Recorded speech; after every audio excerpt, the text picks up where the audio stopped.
जय हिंद गाइस। आधार आईएएस देहरादून के weekly test में आपका स्वागत है। उत्तराखंड पीसीएस एग्जाम 2026 की सीरीज चल रही है और पूरे उत्तराखंड के कोर्स को टॉपिक वाइज टेस्ट के फॉर्मेट में मैं आपके साथ डिस्कस करूंगा। आप चैनल को सब्सक्राइब ज़रूर करिएगा। इसमें उत्तराखंड के जितने भी टॉपिक्स हैं उससे रिलेटेड टॉपिक वाइज मैं क्वेश्चंस लेकर के आऊँगा, बेसिक से एडवांस लेवल के। तो आज का जो हमारा टॉपिक है ये है कंजर्वेशन इन उत्तराखंड, और ये एनवायरनमेंट से रिलेटेड है।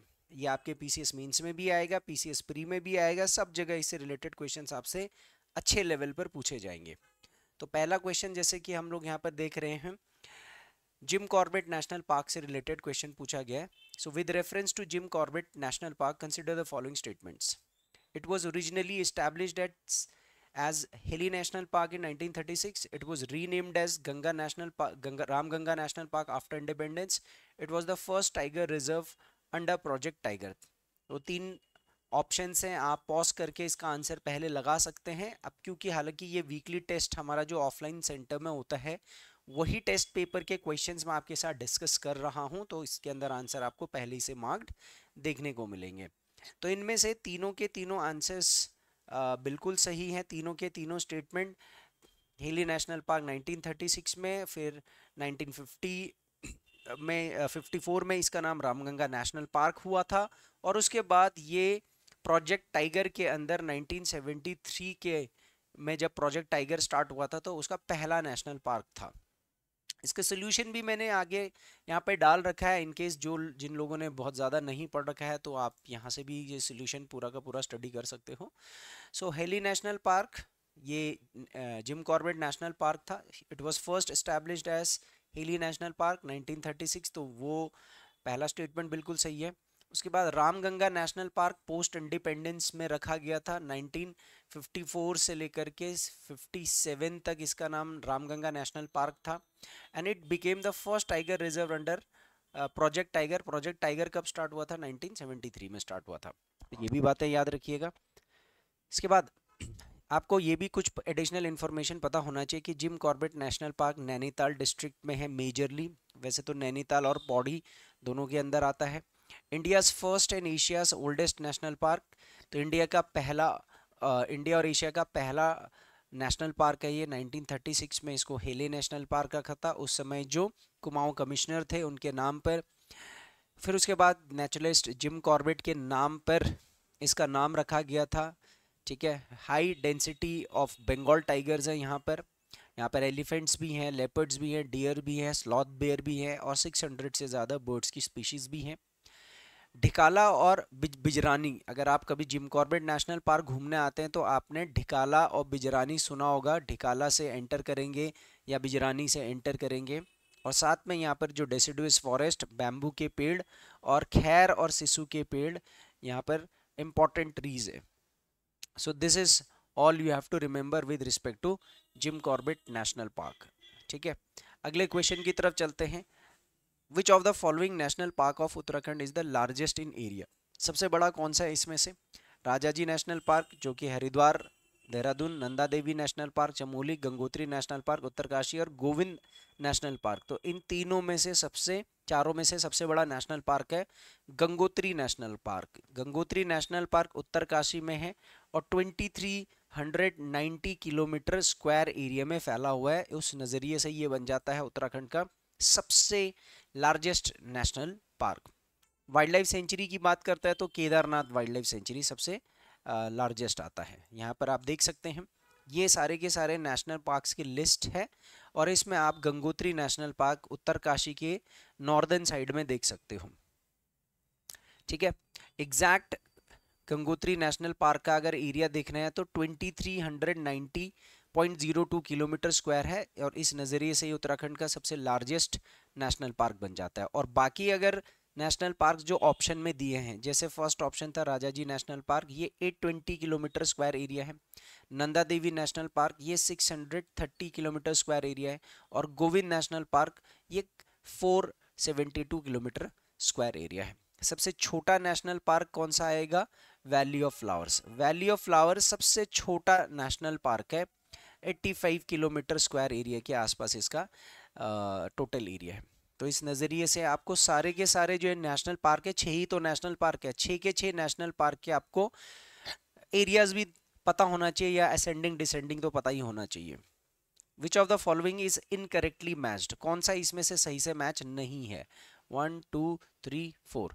जिम कॉर्बेट, क्या एस्टेब्लिशमेंट ईयर इसका 1936 है, वैली ऑफ फ्लावर्स का 1982 है, नंदा देवी का 1988 है, और राजा जी का 1983 है। तो जिम कॉर्बेट तो 1936 में खुला था, ये बिल्कुल सही है, पहले भी हमने कर लिया फर्स्ट क्वेश्चन में। वैली ऑफ फ्लावर्स 1982 में खुला था, बिल्कुल सही बात है। नंदा देवी 1988 में नहीं, 1982 में ही खुला था। ये दोनों के दोनों 1982, दोनों के दोनों वैली ऑफ फ्लावर्स और नंदा देवी एक साथ खुले थे। और राजा जी नेशनल पार्क ये 1983 में खुला था। तो इसलिए इसका आंसर आएगा नंदा देवी, आंसर आएगा सी। ठीक है, थोड़ा सा एक्सप्लेनेशन मैं आपको बता दूं। नंदा देवी नेशनल पार्क 1982 में खुला था, ना कि 1988 में। हाँ, ये बात सत्य है कि 1988 का भी नंदा देवी नेशनल पार्क से एक संबंध है, और वो संबंध है UNESCO world heritage site declared हुआ था। तो ऐसा नहीं है कि मैं ये बोलूँगा कि पीछे जो अगर मैं क्वेश्चन ओपन करूँगा तो नंदा देवी का 1988 के साथ कोई रिलेशनशिप नहीं है। रिलेशनशिप ज़रूर है, लेकिन यहाँ पर एस्टैब्लिशमेंट पूछा है, तो एस्टैब्लिशमेंट ईयर तो इसका 82 है, लेकिन यूनेस्को की जो इसको रिकग्निशन मिली थी वो 88 में मिली थी। सो जिम कॉर्बेट 1936 के तौर पर इंडिया का पहला national park, valley of flower 1982, Nanda Devi national park 1982, UNESCO status 1988 में मिला था। और राजा जी नेशनल पार्क को 1983 में 3 वाइल्ड लाइफ सेंचुरीज को मिक्स करके बनाया था, एक राजा जी, दूसरा मोतीचूर, और तीसरा राजा जी वाला जो एरिया है वो देहरादून में पड़ता है, और मोतीचूर वाला जो एरिया है ये हरिद्वार में पड़ते हैं। ठीक है, हरिद्वार में पड़ता है ये। चलिए अगला question.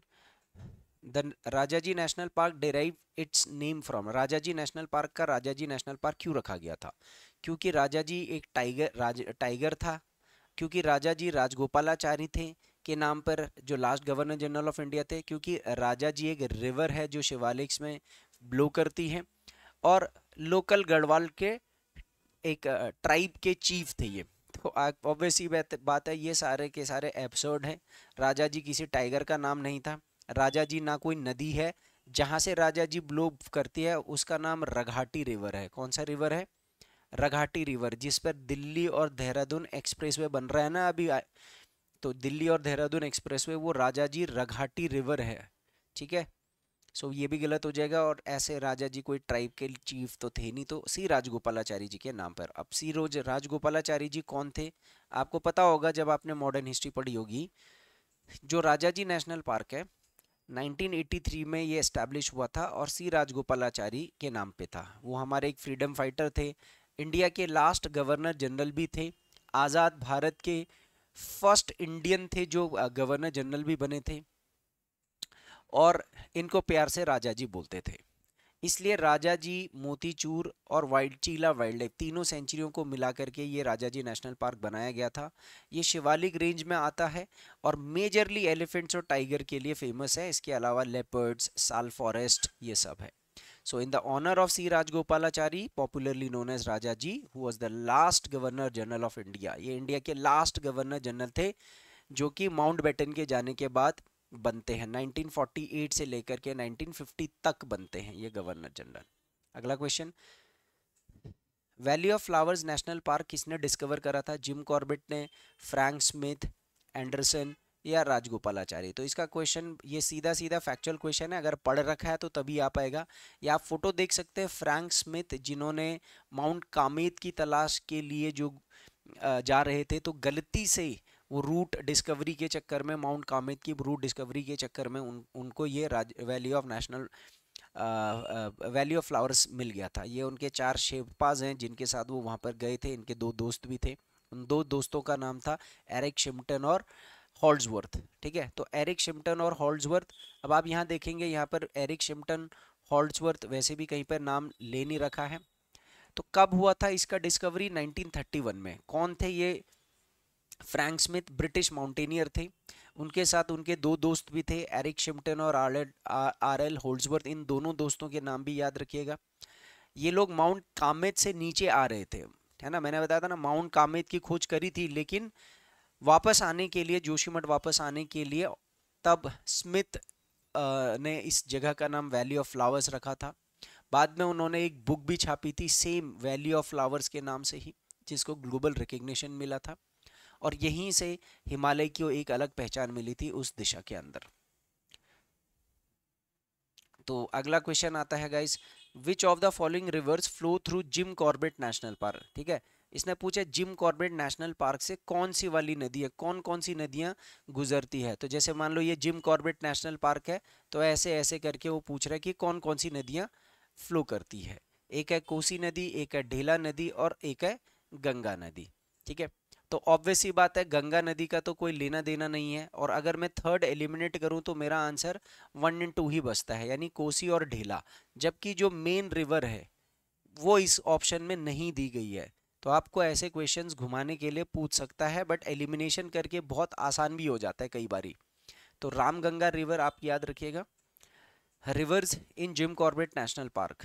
The Ramganga and Kosi River are primary rivers flowing through Jim Corbett National Park. The Ramganga River is a tributary of Ganga. ठीक है, रामगंगा जरूर है लेकिन गंगा नहीं है। ठीक है, तो मेन रिवर रामगंगा है, उसके अलावा कोसी है, उसके बाद आपके ढेला रिवर है। हालांकि जो ढेला रिवर है ये मेजर रिवर नहीं है, बट हाँ उसके बाउंड्री पर जरूर आती है। ढेला रिवर उसके बाउंड्री में जरूर पड़ता है। ठीक है, इंपॉर्टेंट है sir. Which of the national park of Uttarakhand was declared by UNESCO world heritage site along with valley of national flowers. इनमें से valley of flowers national park के साथ साथ, इसने पूछा अलॉन्ग विद, तो साथ साथ कौन सा हुआ था। राजा जी नहीं हुआ था, गंगोत्री नहीं हुआ था, केदारनाथ भी नहीं हुआ था, वाइल्ड लाइफ नंदा देवी। तो इसका आंसर आएगा सी। तो अभी मैंने आपको बताया कि दोनों के दोनों 1982 में बने थे।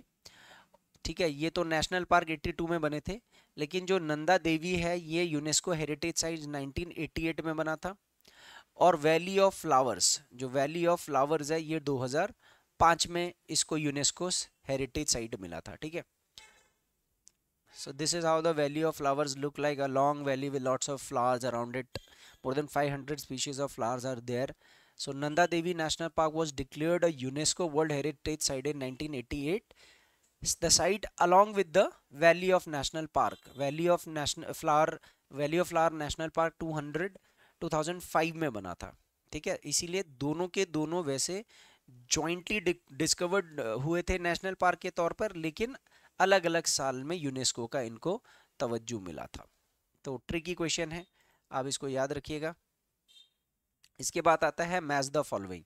एक तरफ नेशनल पार्क है, दूसरी तरफ उसके अगल बगल से या बीच से कौन सी वाली रिवर फ्लो करती है। इंपॉर्टेंट क्वेश्चन है। तो Gangotri national park, Rajaji national park और जिम कॉर्बेट। इधर गंगा, टॉस और कोसी रिवर है। ठीक है, तो गोविंद नेशनल पार्क उत्तरकाशी, जहां से टॉस नदी निकलती है। राजाजी नेशनल पार्क के बगल से गंगा रिवर, और जिम कॉर्बेट नेशनल पार्क से कोसी रिवर। ठीक है, तो इसका 1 का हो गया है बी, 1 का बी, यहाँ पर 2 ऑप्शन आ रहे हैं। 2 का हो गया ए, तो इजीली एलिमिनेट होकर के इसका आंसर बी बन रहा है। ठीक है, अब यहाँ पर देखिए, ये गोविंद पशु विहार इस तरफ है उत्तरकाशी के, और यहाँ पर सुपिन नदी आती है और रुपिन नदी आती है, जो आगे चल करके टॉस नदी बन जाती है। टॉस नदी, तो इसका तो टॉस रिवर आएगा। उसके बाद फिर राजाजी नेशनल पार्क, तो ये गंगा नदी आ रही है, और जो ये गंगा नदी आ रही है इसी के इधर आपका राजाजी नेशनल पार्क है। ठीक है, और उसके बाद जिम कॉर्बेट नेशनल पार्क ये है, तो इसके ठीक कोने से गुजरती है कोसी रिवर। ठीक है, तो गोविंद नेशनल पार्क से रिवर टॉन्स, राजाजी से रिवर गंगा, और जिम कॉर्बेट से रिवर कोसी जरूर कनेक्टेड है। Which of the national parks have headquarters at Joshimath? ध्यान दीजिए, नेशनल पार्क्स के हेडक्वार्टर्स भी पूछता है। तो आपके पास 6 नेशनल पार्क है, तो एक लिस्ट जरूर बनाइएगा हेडक्वार्टर्स की। ठीक है, एक लिस्ट जरूर बनाइएगा सभी के सभी नेशनल पार्क्स के हेडक्वार्टर्स की। तो जोशीमठ में किस किस का हेडक्वार्टर है। देखो अगर आप आइडिया लगाओगे तो जोशीमठ कहाँ पर है, चमोली, और चमोली के अंदर 2 नेशनल पार्क है, ठीक है, नंदा देवी और valley of flowers, Gangotri Rajaji, Jim Corbett, Govind, Kedarnath, Nandhaur. तो इसमें से आंसर आएगा नंदा देवी और वैली ऑफ फ्लावर्स जो चमोली में है। जैसे गंगोत्री का जो है वो उत्तरकाशी के अंदर है, गोविंद का उत्तरकाशी है। तो इस तरीके से आपको कंफ्यूज कर सकता है, बाकी भी आपको हेडक्वार्टर्स वगैरह दे सकता है, ठीक है। अगर आप यहाँ चमोली में नंदा देवी की तरह वैली ऑफ फ्लावर का मैप देखेंगे तो ये वैली ऑफ फ्लावर है, ये नंदा देवी है, कोर जोन। इस तरफ रूपकुंड आपने देखा होगा, रूपकुंड लेक के बारे में, द्रोणागिरी पीक के बारे में आपने सुना होगा, नीति मलारी आपने सुना होगा, नीति इधर हो गया, मलारी इधर हो गया, माणा इधर हो गया। तो माणा, नीति और रूपकुंड, ठीक है, इस 3 के बीच में यहाँ पर आप देखो ये है। इनफैक्ट आप देखो ये गिरथी गंगा भी बहुत इंपॉर्टेंट रिवर है, अलकनंदा में जाती है बाद में। तो वैली ऑफ फ्लावर आपका माणा के वेस्ट राइट में है देखो, और रूपकुंड के तरफ है आपका नंदा देवी का जो नेशनल पार्क है। मैपिंग बहुत अच्छी होनी चाहिए, इजी हो जाता है उत्तराखंड।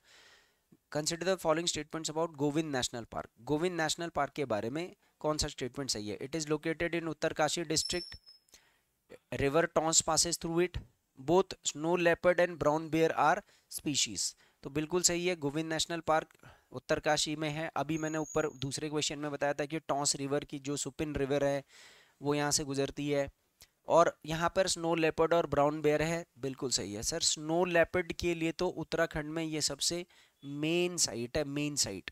इनफैक्ट इंडिया में सेकंड लार्जेस्ट, ध्यान दीजिएगा मेरी बात को, इंडिया में second largest population of snow leopard, अगर आपसे क्वेश्चन पूछेगा तो ये इसी नेशनल पार्क का है, ठीक है। फर्स्ट पॉपुलेशन है हेमिस नेशनल पार्क जो कि लद्दाख में है।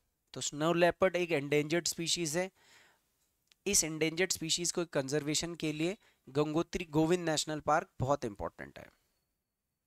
आंसर इसका सी है, तीनों बिल्कुल सही है।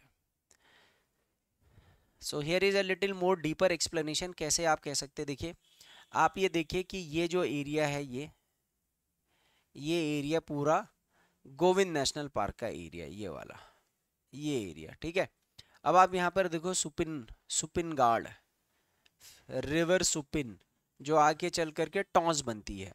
टॉन्स कहाँ पर बनती है? जब सुपिन और रिवर रुपिन दोनों का कॉन्फ्लुएंस नेतवाड़ जगह करके है एक, उत्तरकाशी में यहाँ पर होता है। ये जगह भी याद रखिएगा, नेतवाड़।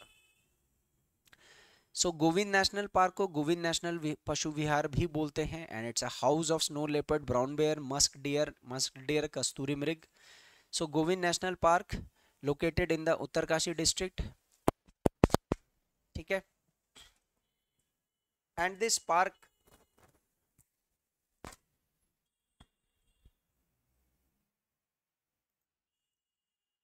और इस पार्क से रुपिन रिवर सुपिन रिवर दोनों गुजरती है, जो टॉन्स रिवर ही बनती है।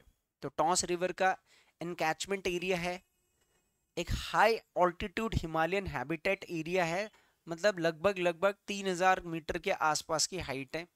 स्नो लेपर्ड्स और ब्राउन बेवर्स इन सब के लिए बहुत इंपॉर्टेंट है, जो कि वाइल्ड लाइफ कंजर्वेशन के लिए सिग्निफिकेंट भी है। 11th question, which of the national park is known as first wild life reserve of Asia. First wild life reserve of Asia कौन सा था? जिम कॉर्बेट था, राजाजी नेशनल पार्क था, या फिर नंदा देवी नेशनल पार्क था, या वैली ऑफ फ्लावर। अब देखिए कई बार हम लोग ये कंफ्यूज हो जाते हैं कि first wild life reserve of Asia किसको बोला जाए। तो एक्चुअली जो फर्स्ट वाइल्ड लाइफ रिजर्व था बेसिकली वो नेशनल पार्क था जिम कॉर्बेट का, 1936 में बना था। एशिया में इससे पहले ऐसा कोई भी एरिया नहीं था जिसको टाइगर के कंजर्वेशन के लिए हमने शुरुआत की होगी। तो इसीलिए जाहिर सी बात है यहाँ पर आंसर आएगा जिम कॉर्बेट नेशनल पार्क। अगले क्वेश्चन की तरफ चलते हैं। विच इज करेक्टली मैच, एक तरफ सेंचुरीज दूसरी तरफ year. Kedarnath wild life sanctuary 1972, सोना नदी वाइल्ड लाइफ सेंचुरी 1988, बिनसर वाइल्ड लाइफ सेंचुरी 1988 और मसूरी वाइल्ड लाइफ सेंचुरी 2012। अब इसमें आपको करेक्टली मैच्ड बताना है कि कौन सा कब बना था और कौन सा कब बना था? तो केदारनाथ वाइल्ड लाइफ सेंचुरी ये तो बिल्कुल सही है। सोना नदी वाइल्ड लाइफ सेंचुरी जो जिम कॉर्बेट में है ये 1988 गलत है। उसके बाद बिनसर वाइल्ड लाइफ सेंचुरी ये 1987 बिल्कुल सही है। और मसूरी वाइल्ड लाइफ सेंचुरी 2012 ये दोनों के दोनों गलत हो गए। तो इसका आंसर आएगा वन, ये ऑप्शन बेसिकली 1 2 3 4 ऐसा ऑप्शन होना चाहिए था, ABCD। ठीक है, तो उस हिसाब से इसका आंसर बन रहा है 1 और 3, 1 एंड 3 यानी कि बी ऑप्शन। ठीक है, तो सोना नदी वाइल्ड लाइफ सेंचुरी जो है वो 2012 में नहीं 1987 में बना था। और मसूरी वाइल्ड लाइफ सेंचुरी जो है वो 2012 में नहीं, ये 93 में बना था। सॉरी 2012 कह रहा हूँ यहाँ पर। हाँ 2012 दे रखा है मसूरी का, और सोना नदी का 88 दे रखा है। ठीक है, ऑप्शन के हिसाब से सोना नदी का 88 दे रखा है जो गलत है, और मसूरी का 2012 दे रखा है जो गलत है। तो मसूरी जो बिनॉग हिल में का जो एरिया है जिसको बिनॉग वाइल्ड लाइफ सेंचुरी भी बोलते हैं, ये नाम भी याद रखिएगा। अलग से आपको मसूरी वाइल्ड लाइफ सेंचुरी का ये नाम भी पूछ सकता है। तो नेक्स्ट क्वेश्चन की तरफ मूव करते हैं। Which of the following species is found exclusively in Kedarnath wild life sanctuary? केवल और केवल केदारनाथ वाइल्ड लाइफ सेंचुरी में पाया जाता है। तो मस्क डियर हो गया, brown bear, red fox, golden langur. देखो brown bear, red fox, golden langur ये सब जगह मिल जाएंगे आपको। तो इसका आंसर है मस्क डियर यानी कि कस्तूरी मृग। हालांकि मस्क डियर अस्कॉट में भी मिलता है, मस्क डियर अस्कॉट जो वाइल्ड लाइफ सेंचुरी है वहां पर भी। तो हिमालयन मस्क डियर जिसको कस्तूरी मृग कहते हैं वो केदारनाथ वाइल्ड लाइफ सेंचुरी में मिलता है। एक हाई ऑल्टीट्यूड हिमालयन सेंचुरी है ये, जो कि एंडेंजर्ड और फ्लैगशिप स्पीसीज को बचाने के लिए है।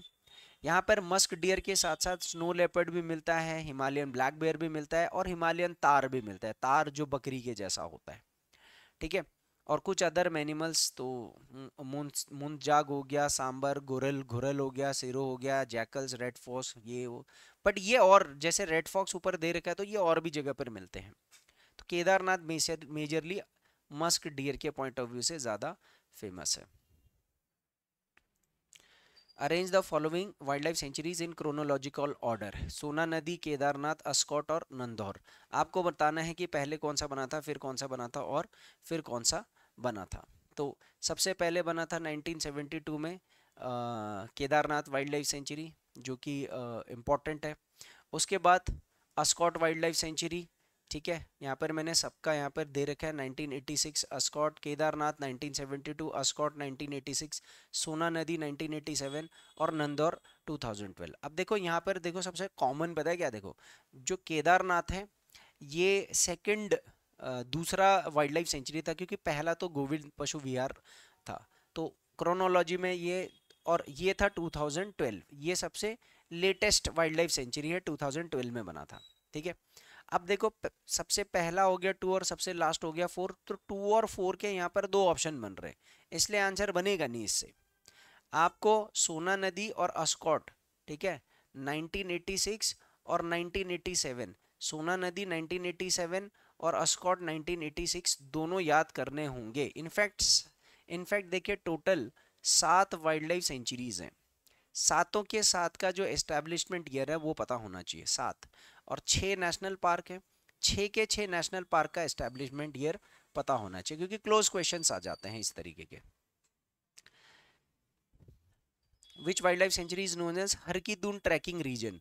सोना नदी, Pauri, Govind wild life sanctuary, Binsar, Almora और अस्कॉट पिथौरागढ़। तो इसका आंसर आएगा गोविंद। अभी मैंने पीछे एक मैप भी दिखाया था ऊपर, जिसमें गोविंद वाइल्ड लाइफ सेंचुरी का जो राइट साइड वाला पार्ट है जहाँ से सुपी नदी गुजरती है वो हरकीदुन वाला एरिया है। काफ़ी फेमस बुग्याल भी है हरकीदुन ट्रैक रूट, जो संकरी से स्टार्ट होता है और 44 किलोमीटर के आसपास का है। हर की दून का मतलब है वैली ऑफ गॉड्स। ठीक है, हर की दून का मतलब होता है वैली ऑफ गॉड्स, और 3566 मीटर के आसपास की इसकी एवरेज हाइट है। स्वर्गारोहिणी पीक सबसे मेजर अट्रैक्शन है यहाँ पर, और यहीं से ऐसा कहते हैं कि पांडव स्वर्ग की सीढ़ी चढ़ते हैं। तो हर की दून ट्रैक वैसे भी रिलीजियस पॉइंट ऑफ व्यू से बहुत ज़्यादा इंपॉर्टेंट है। ये एक मंदिर भी है जो दुर्योधन को डेडिकेटेड है। ठीक है, दुर्योधन यहाँ पर वर्शिप किया करता था।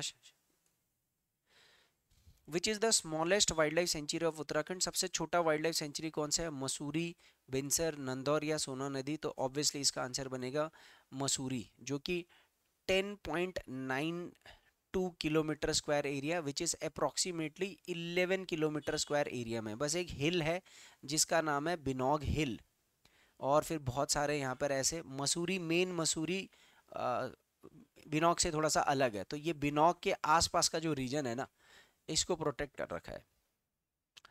सो this was declared as a protected area on 2 सितंबर 1973। मसूरी वाइल्ड लाइफ सेंचुरी का एस्टैब्लिशमेंट ईयर है, ये उसका मैप है जब आप वहाँ पर जाओगे तो। और मसूरी को बिनौग वाइल्ड लाइफ सेंचुरी भी बोलते हैं। 10.82 किलोमीटर स्क्वायर, जो कि एग्जैक्ट है, पर वही है 10.9 के आसपास, आप याद रख सकते हो, कोई दिक्कत नहीं है।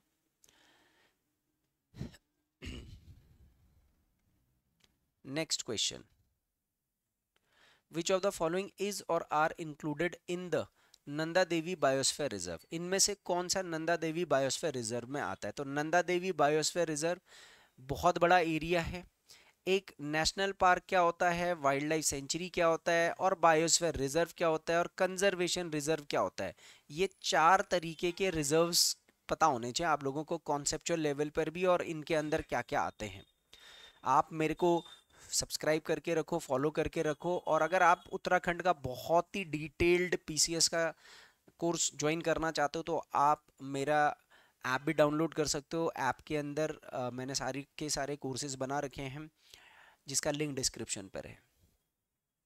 तो नंदा देवी नेशनल पार्क और वैली ऑफ फ्लावर्स, देखिए नंदा देवी बायोस्फीयर रिजर्व चमोली में लोकेटेड है मेजरली, तो मेजरली चमोली में लोकेटेड है। और Kedarnath wild life sanctuary Rudraprayag में आता है, और थोड़ा बहुत इसका एरिया चमोली में भी आता है। तो इसमें से सिर्फ ये 2 हैं, Kedarnath wild life sanctuary Nanda Devi biosphere reserve का हिस्सा नहीं है। अब आपको यहाँ पर मैं मैप पर ये शो करता हूँ, बिना मैप के कुछ पॉसिबल नहीं है, ठीक है। तो ये देखिए वैली ऑफ फ्लावर्स, और ये है नंदा देवी नेशनल पार्क। ये टोटल एरिया है नंदा देवी रिजर्व का, बायोस्फीयर रिजर्व का। और केदारनाथ वाइल्ड लाइफ सेंचुरी जो है वो इसके ईस्ट में वेस्ट में आता है, इस तरफ। So Nanda Devi Biosphere Reserve is obviously named after the Nanda Devi Peak, which is one of the second highest mountain peak in India in Himalayas। ठीक है, ये ध्यान देना, यहाँ कंफ्यूज मत होना, हिमालय की, ओवरऑल नहीं। ओवरऑल में तो ये थर्ड हाईएस्ट बनेगी, कि पहली हाईएस्ट बनेगी K2, उसके बाद कंचनजंगा, और फिर तीसरे पर आता है नंदा देवी पीक, ठीक है। और अगर मैं K2 हटा दूं, जो कि POK में भी है और ट्रांस हिमालय का भी हिस्सा है, तो उस नज़रिए से पहली हाईएस्ट पीक कंचनजंगा बनती है इंडिया की, और दूसरी हाईएस्ट पीक नंदा देवी बनती है, ठीक है। और आपको ऑलरेडी इसकी हाइट पता ही होगी, 7,817 अप्रॉक्स हाइट है इसकी। This is important. Which of the following animals are listed as vulnerable in the IUCN Red Data list that is found in Uttarakhand? Vulnerable का मतलब हो गया संकटग्रस्त, है ना। तो endangered, vulnerable, extinct ऐसे करके रेड डेटा बुक के अंदर अलग अलग एनिमल्स की कैटेगरी बन रखी है, और इसमें से वल्नरेबल कौन कौन सा है? स्नो लेपर्ड, लेपर्ड या हिमालयन तार। तो तीनों के तीनों बेसिकली वल्नरेबल की लिस्ट में आते हैं। All 3, snow leopard, leopard and Himalayan tahr are under the IUCN's red data threat list, ठीक है। IUCN का फुल फॉर्म क्या होता है? International union for conservation of nature. So you can know a lot more about IUCN in the detailed courses of Uttarakhand GS। Description में आपको link दे रखा है मैंने पूरे कोर्स का। Which of the following conservation is the first wetland conservation reserve in Uttarakhand? Uttarakhand का पहला wetland conservation बहुत इंपॉर्टेंट है, ठीक है। झिलमिल झील हरिद्वार में है, आसन देहरादून में है, नैना देवी बर्ड रिजर्व, और पवलगढ़ रिजर्व। इसमें से कौन सा? पवलगढ़ आपका पवलगढ़ टाइगर रिजर्व भी है जिम कॉर्बेट के अंदर, अगर आपको पता होगा, और नैना देवी नैनीताल के आसपास का बर्ड रिजर्व है। ये कंजर्वेशन, ये चारों के चारों तो कंजर्वेशन रिजर्व्स है ना। तो इसमें से सबसे पहला कौन सा था? आसन बराज। आसन नदी, जैसे ये यमुना नदी जा रही तो उसमें आसा रोडी देहरादून से एक नदी आती आसन, और उस पर 200 मीटर का एक छोटा सा लेक बना हुआ है। उस लेक का कंजर्वेशन रिजर्व जो 444 हेक्टेयर के आसपास, कॉन्फ्लुएंस ऑफ आसन and Yamuna river near Dehradun, जहाँ पर आसन और यमुना नदी मिलती है देहरादून में, वहाँ पर बनता है। यहाँ पर बहुत सारे विंट्री माइग्रेटरी बर्ड्स आते हैं, सर्बिया वर्बिया साइबेरिया, यहाँ से भी बर्ड्स आते हैं, और ये बर्ड्स थ्रेटेंड हैं IUCN रेड लिस्ट के हिसाब से। सेंट्रल एशियन फ्लाईवे का एरिया भी माना जाता है। 2020 में उत्तराखंड फर्स्ट रमज़ार साइट, आसन बर्ड सेंचुरी उत्तराखंड की पहली रमज़ार साइट बनी थी 2020 के अंदर, ये ध्यान दीजिएगा। पॉपुलर बर्ड वॉचिंग और बोटिंग एरिया है। अक्टूबर से मार्च अगर आपको आसन में जो जो बर्ड्स का एक जमवाड़ा देखना है और पूरे दुनिया की बर्ड्स वहाँ पर आती हैं, इनको देखना है, तो आप अक्टूबर से मार्च के बीच में यहाँ पे विजिट कर सकते हो। ये एरिया हालांकि 1967 में एस्टेब्लिश्ड हो चुका था, बट 2020 में ये रमज़ार साइट बना, जो उत्तराखंड का पहला रमज़ार साइट है। This is very very important. इसके अलावा यहाँ पर एक डैम भी बना रखा है, जिसमें एग्रीकल्चर के लिए पानी, पावर जनरेशन के लिए इलेक्ट्रिसिटी, और लोकल आसन बर्ड फेस्टिवल भी ऑर्गेनाइज होता है। ठीक है, सो आसन वेटलैंड जो कंजर्वेशन रिजर्व है, ये देहरादून में 2005 में बना था। ठीक है, 5 में बना था, और 2020 में ये रमज़ार साइट में शामिल हुआ। दोनों डेट्स आप याद रख सकते हो, 2020 और 2005। Pushpavati river is associated with national park. इसमें से कौन से रिवर से पुष्पावती रिवर गुजरती है? Govind national park, valley of flowers, Nanda Devi या गंगोत्री? तो जाहिर सी बात है कि इसका आंसर आएगा वैली ऑफ फ्लावर्स। ठीक है, जो मेन जो आप जो वैली ऑफ फ्लावर्स को देखते हो ना, ऐसे ऐसे ऐसे करके, तो ये रिवर जो बनती है, ये बनती है पुष्पावती रिवर। आगे चल करके फिर वो अलकनंदा नदी में मिल जाती है। तो यहाँ पर आप देख सकते हैं पुष्पावती रिवर का एक फ्लो डायग्राम भी है यहाँ पर। It originates from Kamet peak. Pushpavati river कहाँ से ओरिजिनेट होती है? कामेत पीक से, and flows through the valley of flowers. ये गंगोत्री है, ये औली है। ठीक है, ये है वैली ऑफ फ्लावर्स, यहाँ से ऐसे करके आती है पुष्पावती रिवर, ये यहाँ वाला एरिया जो। फिर हेमकुंड साहिब से ये एक लक्ष्मण गंगा आती है, फिर ये आगे चलती है लक्ष्मण गंगा के फॉर्म में ही, और अलकनंदा में मिल जाती है। Consider the following statements about Rajaji national park. Rajaji national park के बारे में 3 स्टेटमेंट्स हैं। तो it covers 3 districts, Haridwar, Dehradun, Pauri Garhwal. It was recognised as tiger reserve in 2016। River Ganga flows through the park. इनमें से कौन सा सही है? तो ये बात बिल्कुल सही है कि ये जो 3 डिस्ट्रिक्ट हैं, देहरादून, इस तरफ आपका देहरादून है, फिर हरिद्वार है, फिर पौड़ी वाला एरिया है। ठीक है, चीला के लेफ्ट साइड में पौड़ी वाला एरिया है, मोतीचूर वाला हरिद्वार हो गया, और राजाजी वाला देहरादून हो गया। ये 2016 में इसको टाइगर रिजर्व बनाया गया था, और रिवर गंगा इससे बहती है। This is all correct. So how many statements are correct? All the 3 statements are correct. तीनों के तीनों स्टेटमेंट्स करेक्ट है। राजाजी नेशनल पार्क का आप ये देख लीजिए, राजाजी नेशनल पार्क से ये रही है गंगा रिवर, तो गंगा रिवर वाला भी एरिया ठीक है। ठीक है, उसके बाद ये एरिया देहरादून का है, ये एरिया आपका हरिद्वार का है, और जो ये एरिया बचा हुआ है ये पौड़ी का है। ठीक है, पौड़ी का। थोड़ा सा और आप ध्यान दीजिएगा, Rajaji national park became 48th tiger reserve in 2016। 48 वाला फर्स्ट टाइगर रिजर्व कौन सा था? जिम कॉर्बेट टाइगर रिजर्व, पहला जिम कॉर्बेट टाइगर रिजर्व था, ये ध्यान दीजिएगा। और 48th टाइगर रिजर्व था राजाजी। उत्तराखंड के अंदर टोटल 2 टाइगर रिजर्व्स हैं, ये भी ध्यान दीजिएगा, एक जिम कॉर्बेट, दूसरा राजाजी। नेशनल पार्क तो ये 1983 में बना, बट टाइगर रिजर्व 2016 में बना।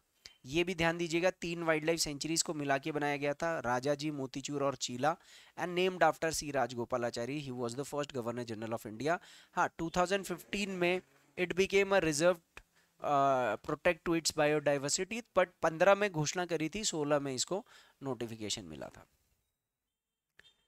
विच of the following districts match करना है डिस्ट्रिक्ट और उनकी सेंचुरीज को लेकर के। अल्मोड़ा, पौड़ी, इधर बिनसर, सोना नदी, और फिर थोड़ा सा नीचे चले गए हम लोग, पिथौरागढ़, अस्कोट। तो वैसे अगर देखा जाए तो देखो, अल्मोड़ा में बिनसर सही मैच हो रखा है, पौड़ी में सोना नदी वाइल्ड लाइफ सेंचुरी जो जिम कॉर्बेट नेशनल पार्क का है वो भी सही मैच हो रखा है, और पिथौरागढ़ में अस्कॉट ये भी बिल्कुल सही हो रखा है जो नेपाल बॉर्डर की तरफ को है। तो इसका आंसर आएगा ए का ए, बी का बी, सी का सी, तीनों के तीनों आपस में सही मिल रखे हैं। ठीक है, तो ये बिनसर वाइल्ड लाइफ सेंचुरी देखेंगे, ये अल्मोड़ा में है। अस्कॉट वाइल्ड लाइफ सेंचुरी देखोगे, ये पिथौरागढ़ में है। ठीक है, और उसके बाद इसमें एक और देर का था, कौन सा वाला, अल्मोड़ा। अल्मोड़ा हो गया सोना नदी वाइल्ड लाइफ सेंचुरी। सोना नदी वाइल्ड लाइफ सेंचुरी आपका ये रहा यहाँ पर। ये आप रामगंगा डैम भी देख रहे होंगे जो कि जिम कॉर्बेट का पार्ट है। तो ये पूरा एरिया जिम कॉर्बेट है। जिम कॉर्बेट का जो वेस्टर्न मोस्ट पार्ट है, वेस्टर्न मोस्ट पार्ट, ये है सोना नदी wild life sanctuary. Which species is known as state bird of Uttarakhand? बहुत आसान सा सवाल है। Koklass pheasant, monal pheasant, golden eagle, spotted dove. तो ऑब्वियसली मोनाल फिसेंट। ठीक है, monal pheasant is the state bird. This is how the monal looks like. Monal का अभी रिसेंटली जो गेम्स हुए थे ये 2025 में नेशनल गेम्स हुए थे, उसमें मोनाल आपका मैस्कॉट भी था। मोनाल स्पीशीज जिसका असली नाम है लोपोफोरस इम्पेजूनस। लोपोफोरस इम्पेजूनस किसके नाम पर है ये? तो जो आपको याद होगा 1773 के रेगुलेटिंग एक्ट के बाद कलकत्ता में सुप्रीम कोर्ट बना, जिसके फर्स्ट चीफ जस्टिस थे एलिजा इम्पे। तो एलिजा इम्पे की जो वाइफ है उसके नाम पर बना था ये। एक high altitude coniferous mixed forest वाला बर्ड है। मोनाल सिर्फ उत्तराखंड नहीं, अफगानिस्तान, पाकिस्तान, इंडिया, नेपाल, तिब्बत, भूटान, जितनी भी हिमालयन स्टेट्स हैं उन कंट्रीज में मिलता है। मेल काफ़ी ब्राइट, बहुत ही चमकदार होता है, बहुत ही मज़ेदार होता है, और फीमेल काफ़ी डल होती है। देखो ये फीमेल है, फीमेल काफ़ी डल है, और ये मेल है काफ़ी ब्राइट, खूबसूरत, ब्रिलियंट। जनरली फीमेल ज़्यादा खूबसूरत ब्रिलियंट होती है ना मेल से, यहाँ उल्टा हिसाब है भाई साहब। स्टेट बर्ड ऑफ उत्तराखंड है, और एक नेशनल बर्ड ऑफ नेपाल है, ये भी याद रखिएगा, वेरी वेरी इंपॉर्टेंट। नेपाल का तो नेशनल बर्ड ही है। और आपको बता दूं, मोनाल को उत्तराखंड में ढणफे ढणफ कहते हैं, ढणफे। उत्तराखंड में मोनाल और नेपाल में ढणफे। The snow leopard scheme launched in Uttarakhand during. Uttarakhand में स्नो लेपर्ड स्कीम कब बना था? 2009 में गोविंद पशु विहार से। The Indian government ministry of environment, forest and climate change, इन्होंने स्नो लेपर्ड को कंजर्व करने के लिए प्रोजेक्ट स्नो लेपर्ड 2009 में लॉन्च किया था। और कहाँ से लॉन्च किया था? गोविंद वाइल्ड लाइफ सेंचुरी से। Which wildlife institute located in Uttarakhand functions under ministry of environment, forest and change? Indian institute of forest management, wildlife institute of India, central geological institute, और national tiger conservation. तो जाहिर सी बात है इसका आएगा WII, wildlife institute of India. तो wildlife institute of India ये 1982 में बना था, और इसका हेडक्वार्टर है देहरादून में। ये ministry of environment, forest and conservation and climate change के अंदर आता है। ये वही साल है जब नंदा देवी और वैली ऑफ फ्लावर्स को हमने नेशनल पार्क बनाया था। उसी साल wild life institute of India establish हुआ था। IIFM जो है वो उत्तराखंड में नहीं है, भोपाल में है। सेंट्रल जूलॉजिकल इंस्टीट्यूट, ऐसा कोई इंस्टीट्यूट एज सच उत्तराखंड के अंदर नहीं है। हाँ, सेंट्रल जूलॉजिकल ZZA ज़रूर है, ये न्यू दिल्ली में है। और NTCA ये 2005 में है, और ये न्यू दिल्ली में है। ठीक है, नेशनल टाइगर कंजर्वेशन, ये हर कुछ 4-5 सालों में टाइगर का सेंसस भी इशू करता है। तो कई बार NTCA इसको आप किसी न किसी रिपोर्ट के अंदर देखोगे। Which sanctuary serves as a link between Nepal's reserves and India's Terai forest? Askot wild life sanctuary, Nandhaur wild life sanctuary, Binsar और केदारनाथ। देखो जाहिर सी बात है, ये कह रहा है कि जैसे मान लीजिए ये मैंने उत्तराखंड का मैप बनाया, समझ लो दिस इज द मैप, और ये इस तरफ है नेपाल। अब आप देखोगे तो अस्कॉट इधर है, नंदौर इधर है, बिनसर यहाँ पर है, अल्मोड़ा, और केदारनाथ यहाँ पर हो गया, रुद्रप्रयाग चमोली। अब इसमें कंफ्यूजिंग देखो, ऑब्वियस सी बात है कि नेपाल और इंडिया के तराई रीजन में कौन सा आता है। तो ये दो तो वैसे भी नहीं आएंगे क्योंकि इनका नेपाल से कोई कनेक्ट है नहीं सीधा, बिनसर अल्मोड़ा में, और केदारनाथ आपका रुद्रप्रयाग में है। और तराई रीजन उत्तराखंड का यहाँ पर है मेजरली उधम सिंह नगर में। अब उधम सिंह नगर और नेपाल इस वाले एरिया के जो वाइल्ड लाइफ सेंचुरीज को जोड़ने वाला जो एरिया है वो ये है। अस्कॉट नहीं है क्योंकि अस्कॉट तराई में नहीं, अस्कॉट आता है ग्रेट हिमालय और लेसर हिमालय के बीच में। तो लॉजिक लगा करके भी आंसर इसका क्या बन रहा है, Nandhaur wild life sanctuary. So Nandhaur wild life sanctuary Haldwani forest division में आता है और उत्तराखंड में ये 2012 में इस्टेब्लिश हुआ था। टाइगर और के लिए बहुत की हैबिटेट है, और ये जो हैबिटेट है नंदौर वाइल्ड लाइफ सेंचुरी, ये नेपाल के दो वाइल्ड लाइफ सेंचुरीज को लिंक करता है कॉरिडोर के तौर पर, एक शुक्लाफंता और ब्रह्मदेव। तो शुक्लाफाटा और ब्रह्मदेव वाइल्ड लाइफ रिजर्व्स को, और उत्तराखंड का जो रामनगर का और जिम कॉर्बेट का जो एरिया है उसको कनेक्ट करता है। तराई आर्क लैंडस्केप इस एरिया को डिनोट किया जाता है, और यहाँ पर दोनों कंट्रीज के बीच में cross border wild life movement होती है, यानी नेपाल के वाइल्ड जानवर यहाँ आते हैं और जिम कॉर्बेट के जानवर वहाँ पर जाते हैं। यह है हल्द्वानी फॉरेस्ट डिवीजन, और उसमें है नंदौर रेंज। नंदौर रेंज हो गया, डांडा रेंज हो गया, शारदा रेंज हो गया जहाँ से शारदा नदी निकलती है। तो ये पूरा का पूरा एरिया आप देखिए, और उसके बाद इस तरफ आपका नेपाल पड़ जाता है और इस तरफ आपका जिम कॉर्बेट, रामनगर, ये सब पड़ता है। यहाँ से जो नदी निकल रही है ये नंदौर रिवर है, ठीक है। नंदौर रिवर भी है, ये ध्यान दीजिएगा, नंदौर रिवर। आप नंदौर को रिवर में भी पढ़ते हो वैसे भी। Which of the following centuries is known for Asiatic elephant migrating during monsoon? Monsoon के टाइम पर इनमें से कौन से वाले वाइल्ड लाइफ सेंचुरी में एशिया के एलिफेंट माइग्रेट करते हैं? सोना नदी, अस्कॉट, नंदौर, केदारनाथ। अब देखो अस्कॉट और केदारनाथ ये तो आपको पता है कि वैसे भी हाई हिमालयन रीजन्स वाले हैं, तो यहाँ तो हाथी पहुँच नहीं पाएगा। अब आता है सोना नदी और नंदौर। तो अभी जैसे मैंने नंदौर के बारे में बताया है और सोना नदी के बारे में, सोना नदी वैसे भी जिम कॉर्बेट एरिया में है। तो अब आप यहाँ पर देखिए, कोटद्वार से ठीक ईस्ट की तरफ जाओगे तो रामगंगा डैम रामनगर पे लेगा। इस रामगंगा डैम के ईस्टर्न वेस्टर्न साइड में सोना नदी वाइल्ड लाइफ सेंचुरी। ये जो वाइल्ड लाइफ सेंचुरी है, मॉनसून के टाइम पर यहाँ पर हाथी आते हैं बहुत सारे। So it is situated in Uttarakhand, forming part of the Jim Corbett tiger reserve, known for Asiatic elephants who come here especially during the monsoon migration. They act as a wildlife corridor for the Corbett and Rajaji national park. तो Rajaji national park से यहाँ पर बहुत movement होती है। सोना नदी wild life sanctuary in Pauri Galwan serves as a corridor for elephants between Sharda river and Yamuna river. ये भी याद रखिएगा, यमुना रिवर और शारदा रिवर, ठीक है। फिर बीच में गंगा आएगी, राम गंगा आएगी, वो सब ठीक है। तो इन दो नदियों के बीच में राजाजी नेशनल पार्क और जिम कॉर्बेट नेशनल पार्क, इन दोनों के बीच में हाथियों की मूवमेंट होती है। और ये जो बीच का एरिया है सोना नदी वाइल्ड लाइफ रिजर्व, ये एक अच्छा एरिया है जो इन सबको रास्ता देता है। इसके बाद झिलमिल कंजर्वेशन रिजर्व की बात करते हैं। Which conservation reserve is meant for swamp deer protection? Swamp deer होता है आपका बारासिंगा। झिलमिल हरिद्वार, आसन, देहरादून, नैना देवी, नैनीताल, पवलगढ़, पौड़ी। तो इसका आंसर आएगा झिलमिल झील। झिलमिल झील बहुत ज़्यादा इंपॉर्टेंट है। So this Jhilmil Jheel is in Uttarakhand and it has been declared a conserve reserve in 2005 by Dr. APJ Abdul Kalam, वो उस टाइम में प्रेसिडेंट थे। झिलमिल झील is a protected area for swamp dear, जिसको बारासिंगा या रूसर्वस डोवोसेली कहते हैं।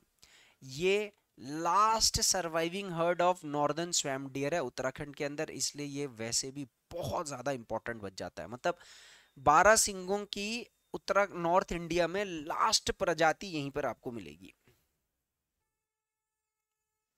Which of the following, consider the following pairs. एक तरफ वाइल्ड लाइफ सेंचुरी है, दूसरी तरफ उनसे रिलेटेड क्या वहां पर एक अलग से डिस्टिंक्ट फीचर है। Binsar wild life sanctuary Almora, Mussoorie wild life sanctuary Dehradun, Kedarnath wild life sanctuary Rudraprayag. इनका क्या है? क्या बिनसर में पेनोरमिक हिमालयन व्यू मिलता है? क्या मसूरी स्मॉलेस्ट सेंचुरी है? क्या केदारनाथ लार्जेस्ट सेंचुरी है? तो ये बिल्कुल सही बात है, ये भी सही है, ये भी सही है। विंडसर वाइल्ड लाइफ सेंचुरी जो है ना, अगर आप विंडसर वाइल्ड लाइफ सेंचुरी के टॉप पे चले गए ना, विंडसर पॉइंट है वहां पर, तो वो उस टॉप को कहते हैं जीरो पॉइंट। ठीक है, इस जीरो पॉइंट से आपको त्रिशूल पीक दिखेगा, ठीक है, नंदा देवी पीक दिखेगा, चौखंबा पीक दिखेगा, कामेत पीक दिखेगा, पंचाचूली पीक दिखेगा, बहुत सारे पीक्स आपको दिखेंगे। लगभग लगभग उत्तराखंड के टॉप 15 के आसपास पीक्स आपको सब यहां से नजर आ जाएंगे। ठीक है, और मसूरी वाइल्ड लाइफ सेंचुरी अभी मैं ऑलरेडी बता चुका हूँ, बिनॉक वाइल्ड लाइफ सेंचुरी इसका नाम है, स्मॉलेस्ट सेंचुरी है, मात्र 10.82 kilometre square area. Kedarnath wild life sanctuary largest sanctuary है उत्तराखंड के अंदर, इसका टोटल एरिया है 975.2 किलोमीटर स्क्वायर एरिया। तो आप केदारनाथ और बिनसर वाइल्ड लाइफ जो मसूरी वाइल्ड लाइफ है, इनके एरियाज भी याद रखिएगा। Which of the following endangered species are native to Uttarakhand? Native का मतलब जो यहीं पर ओरिजिनेट हुए हैं, यहीं पर पैदा हुए हैं, या यहीं पर आपको कहीं मिलेंगे और कहीं पर नहीं मिलेगा। मतलब मेन नेटिव यही है, मेन घर इनका यही है, गए होंगे तो यहीं से ही गए होंगे। मस्क डियर, कस्तूरी मृग, हिमालयन क्वेल जिसको बटेर कहते हैं, आप इसको क्या कहते हो? बटेर। Black white backed vulture, great Indian bustard. Great Indian bustard के बारे में आपने इंडियन ज्योग्राफी में एनवायरनमेंट में पढ़ा भी होगा, तो वो राजस्थान में मिलता है, ऑब्वियस सी बात है, ये नहीं आएगा। ठीक है, तो ये तीन हमें उत्तराखंड में भी मिलते हैं, तो 1, 2 एंड 3 इसका करेक्ट आंसर है। ठीक है, चारों की फोटो देख लेते हैं एक बार। ठीक है, ये वल्चर है, ये बस्टर्ड है, ये बटेर क्वेल है, और ये हो गया आपका मस्क डियर का छोटा सा बच्चा, कितना प्यारा बच्चा है देखो। सो मस्क डियर आपको पता है वाइल्ड लाइफ सेंचुरी केदारनाथ में मिलता है, उसके अलावा गंगोत्री नेशनल पार्क, अस्कॉट में। माउंटेन क्वेल जो है ये ओनली एंड ओनली मसूरी में मिलता है, ये सिर्फ मसूरी जो वाइल्ड लाइफ सेंचुरी है। और ऐसा भी हो सकता है कि शायद ये एक्सटिंक्ट हो गए होंगे, लास्ट 1876 में मिला था, ऐसा कुछ कहते हैं। वाइट बैग्ड वल्चर, सफ़ेद पीठ वाला जो वल्चर है, ये दून वैली में मिलेगा, तराई रीजन में भी मिलता है, राजाजी नेशन में भी मिलता है ना। तो एक्सक्लूसिव नहीं है उत्तराखंड के लिए, बट हाँ मिलता है। और ग्रेट इंडियन बस्टर्ड ये क्रिटिकली एंडेंजर्ड है, बट सिर्फ राजस्थान और गुजरात में मिलता है, उत्तराखंड में आता ही नहीं है। ठीक है, तो इसी तरीके से आप मेरे साथ जो भी वीकली टेस्ट होते हैं, मैं इसका एक्सप्लेनेशन आपके साथ लेकर के आऊँगा। उत्तराखंड हो गया, एनसीईआरटी हो गया, जीएस हो गया। आप मेरे यूट्यूब चैनल को फॉलो करते रहिएगा। आप में से कोई अगर ऑफलाइन प्रिपरेशन कर रहा है, तो देहरादून में आप सिविल सर्विसेज फाउंडेशन और उत्तराखंड पीसीएस एग्ज़ाम के लिए हमसे जुड़ सकते हैं। ऑफलाइन मोड में भी जुड़ सकते हैं, ऑनलाइन मोड में भी जुड़ सकते हैं।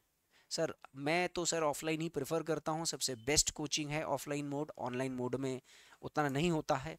बट फिर भी जो लोग दूर दराज हैं तो ऑनलाइन मोड से भी हमसे जुड़ सकते हैं। This is our address and this is my WhatsApp number. You can also WhatsApp me for any query related to the questions or the courses that are available on our app and in our offline centers. So thank you very much. Jai Hind.